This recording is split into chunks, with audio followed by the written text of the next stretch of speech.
It's Matt along with Angel. Today we're going to do a lot of kind of a ad hoc video where we're going to talk about Nimzo and the upcoming all-out battle, along with two units that have come already or will come very soon, along with our end of the first year anniversary. So stay tuned, and I'm sorry that we're going to be fitting so many things in, but it's best just to get it all in one video.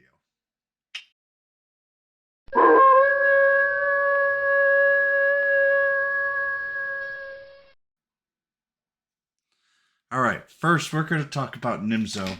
It's probably the most interesting unit. Leadership effect is at reduce enemy sizzle resistance by 25%. Uh, Not the greatest leadership effect at all, to be honest. Uh, there actually will be another leader that is coming with die that has the exact same leadership effect as well. And honestly, we just don't really need that. There's better things out there than this, but it can be useful. Nimzo is going to be a. I have them here where it's 400p, but this is going to be something that we're going to be able to use in the all-out battle, or not use, but gain in the all-out battle. Nimzo coming out, where you'll be able to farm it, and I'll try to go through all the battles as well with it. Uh, and it just has the five awakening shards, but it does take a decent amount of effort to get the fifth one, especially. So let's just go through him. His first skill, Fire, is a pretty large breath damage to all enemies. For Frizz, it's a little disappointing that it's breath damage 65, but it is a pretty large fan. It doesn't have the breathtaking ability, so don't expect massive damage, but it does have decent AoE effect overall. The second skill, Raising Flame, has large frizz spell damage to an enemy and lowers frizz resistance rarely for 3 turns. But look at that MP consumption 108, and you're going to see that he has a pretty bad ability in for his MP and the requirements for MP. So you're going to need to level up his stats or level up his skills to lower the MP cost overall. But he does recover MP after a while and increases the overall damage, which we'll talk about. So it kind of evens out a little bit. But if you can lower those, then he can be able to cast it a lot more often. Last one is Dark World Flame. Very large sizzle, spell damage to all enemies. Does a very large damage. For most people, they should be able to get the first one for Nimzo without too much, and I'll kind of explain how to go through that. Second and third requires a little bit of effort. The fourth one requires a decent amount of effort, and the fifth one requires, I won't say a account that has a lot of high units. You just need to have a lot of units that are high level, that are in the A ranges, where the battle system overall is going to actually require you to kind of focus in on them. And I'll show you some examples of units that have been done before in JP that we should be able to use as well. His first awakening skill, though, is the important one. Turn 3 recovers MP at the beginning of that turn and increases skill on third turn as well. Very, very good overall awakening skill. Second and fourth awakening stars swoosh and Zam resistance plus 25. He does get 50 MP in the third one, which is actually also fairly important, and his Raising Flame plus 5, and then Dark World Flame 5, and he can rarely create himself a barrier that allows to reflect spells, which kind of makes him really powerful. But getting that fifth one is very, very hard to do. His stats, his HP and defense are relatively low, but right around where you expect for a mage type character. His agility is pretty good though at 397, and this is fully maxed out, where most of us should be just about the third or fourth. So just subtract 10% roughly from the stats. His MP is 467, which sounds high, but remember most of his skills are way over 100.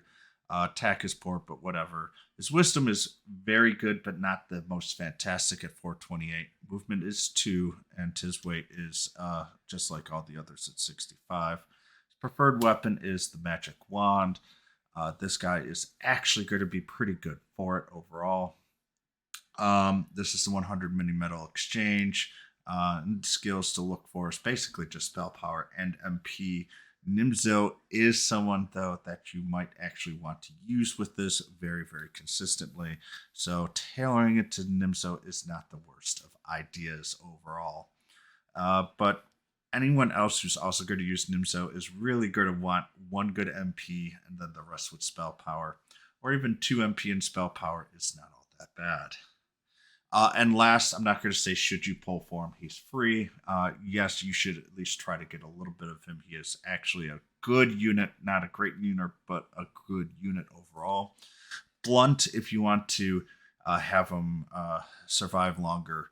But honestly, swoosh or bang is good. What you're looking for is another element that has AoE skills. He can do very, very good job with these spells. And once again, with his ability to recover MP after turn 3. This will allow him to attack a lot more consistently.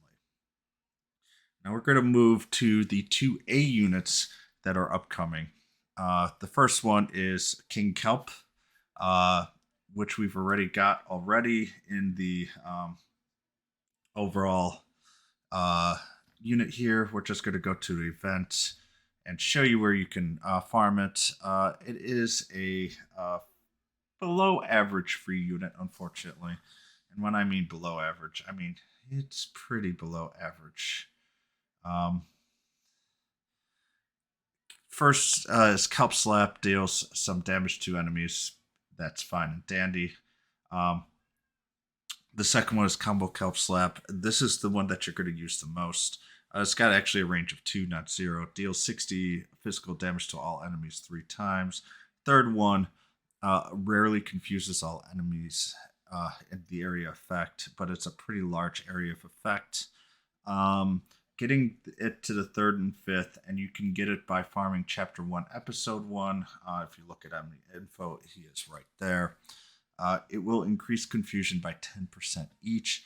This allows you to do Kelp Concert a lot more, and this does increase its ability to actually be useful. Interesting too, its first awakening will increase the dodge rate for 3 turns, but it's rarely, so it is a very much a random thing. But if it does happen, it does become pretty annoying overall. Its leadership effect is fairly garbage, though. Increase undead physical power by 10%. Undead's not really the greatest one, so for the stats. Its HP and defense are middle of the road. Its attack and agility are pretty good overall. Its MP is honestly too high for what it needs this for, so you'll never really need to worry about MP, and the weight's always going to be 35. As I say, weak leadership. Overall, what you're really going to use it for is the Kelp Concert, which is kind of confusion is... if you're really going to want, he works well with an upgraded or Blossom Baramos, as you really want to look for the confusion. But otherwise, don't see a great deal of usage here, other than you need a confusion unit there. And if you do need to farm it for the 5th Awakening overall. The last one is that we're going to be getting is Heligator. We don't have it released yet, but it will be Chapter 2, Episode 1. This unit, I would say, is a lot more interesting for its leadership effect than the overall skills, even though the skills sound really, really great, and I'll explain why. They're okay in the realm. First one, skills, biting, 130 physical damage to an enemy. That's actually pretty nice overall. Second one, death roll, has a range of 3 and will allow you to move up. Actually, it's a range of 4. Will allow you to move up to 3 squares, but you can't be used if an enemy obstacle is in the way. Not too much of an issue there, but still kind of annoying. It will occasionally reduce movement by 1 turn to other units. This sounds really, really great It's a decent chance, but it's still very RNG based. And it's only one turn. If it was 2 turns, I think it would be a lot more worthwhile. It's still an overall decent skill. Just wish it could be better. The third skill, body press, inflicts 175% physical damage to all enemies and can rarely stop movement. This body press is actually pretty nice with the hexagonal unit here, or range, and the stop is very, very good. The only problem is it does use up a lot of its MP. It has relatively low MP, 312 for what it needs, but it still can use the body press like 5 times. And if you upgrade the body press, you'll probably get about 9 uses out of it, which is actually fair, which is enough. And you'll probably use death roll and then like a few uses of the body press to try and stop movement. The only problem with this unit is its defense is relatively low at 296, but it can increase its defense power in the third and fifth awakening. So it does get increased there. Its HP is absolutely massive for an A unit at 1085. Our first 1000 unit for Ace, if my memory serves me correctly. I think Green Dragon will probably reach it when the Blossoming comes out very soon in JP. And there might be one or two others too that people will let me know coming off the head. Its attack is pretty good along with its HP at 436. Agility 362 is also very good. Movement of 2, but remember with Death Roll, you can really turn into movement of 5 if you find a unit within range. So it does have an ability to go pretty far overall. But the big thing here is the leadership effect increases physical power by 5%. This is actually an S level, a low level S, but an S level leadership effect. This is really, really good. This is the most exciting part of the unit. And out of the 2 units, unless if you're really looking for a confusion, Heligator is by far the better unit overall to farm. You probably just really want to give it another debuff. If you want to give it an element, Whoosh is like a good one maybe, but you could use any element, honestly. But personally, I think a debuff is solid on this unit. You're going to use this more to as debuff than you are going to be pure physicality. One of those roles where you can maybe attack while reducing attack might be a very, very solid skill to use for Mortimer. All right, now we're going to go back into the all-out battle Nimzo. That's actually the wrong picture, but doesn't matter. There are 5 bosses to beat. There will be each area, and you will have to make a custom party for each, and they can't be shared. Same with the equipment, but this will require no stamina, and in JP it was a permanent fixture, so it's not something that we have to worry about getting it done super, super fast. Now, you will earn medals for winning each battle, which will allow you to farm Nimzo. And I believe defeating normal will grant you a Nimzo. You may have to beat hard. I can't remember off the top of my head which, but you will be able to get a Nimzo. And then afterwards, you will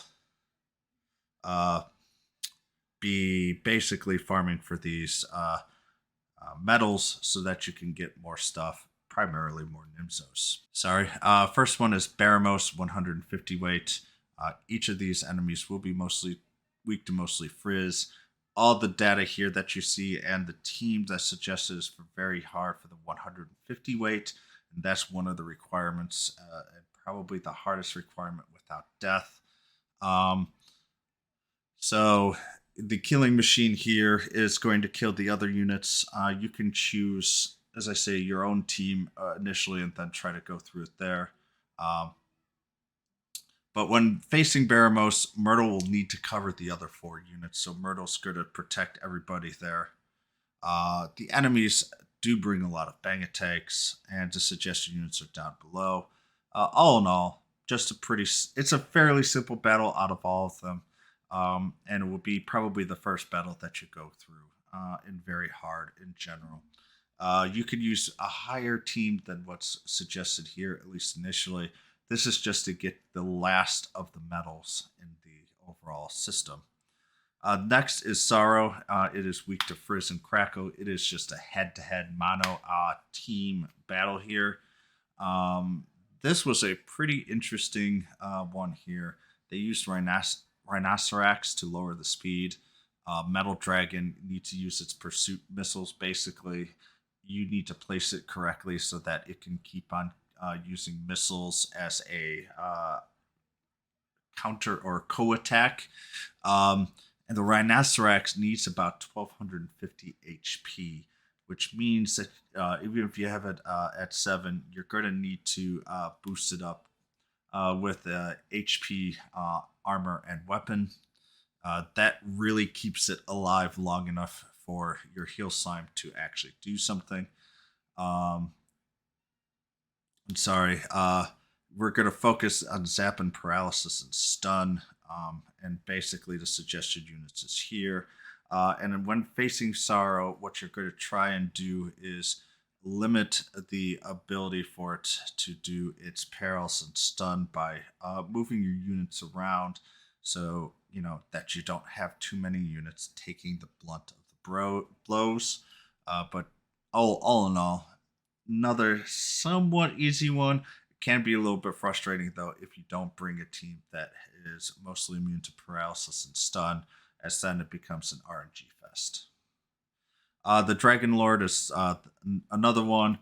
This one is you're gonna basically just go all out and charge. You're gonna defeat the Knight and the Green Dragon first. Give the skeleton a dazzle or confuse. But the dazzle really helps with the skeleton. You want to defeat all the units by turn 3. After that, surround Dragon Lord and pummel him to death. If you can get, you might be able to get Dragon Lord not to do anything on turn 4, and that really, really helps you overall. Next one is Hargan, and so we're kind of going through all of the Dark Lords here. These will be weak to Whoosh and Zap for the most part. Goals to reduce Hargan's speed, which was really high at 538. And if you can do that, you'll try to want to beat Hargan second turn, which means you need 431 speed on Dregor and the Great Saber Cat in order to do so. After killing Hargan, you just then go ahead and beat the others. And the suggested units are down below. And finally, we have Nimzo, 150 weight. These are weak to mostly bang. You're going to want really to focus the Gigantes first with the Rainbow Peacock and Elfin. After that, and actually, sorry, that's not Royal Peacock. That's the Dragon, Prism Dragon. Sorry. Afterwards, surround Nimzo at last, and the suggested units are down below. And once again, Gigantes is the one that can be most annoying. Killing him first will allow you to just need to survive damage-wise, which isn't so bad. But first, this is the one that really, really frustrates most players, so just defeat the Gigantes. And all in all, that's pretty much all I have for today. So once again, I know this kind of covers a lot, but there's not really a big update that's going to be coming. So most likely at the end of either today or tomorrow, we'll be getting Chapter 2 in our wrap-up for the first year. And, already covered Uber King, and now here is Nimzo as well, which we will be able to farm at our leisure. So I hope you guys enjoy, and good luck, and I will talk to you guys later. Bye, everyone.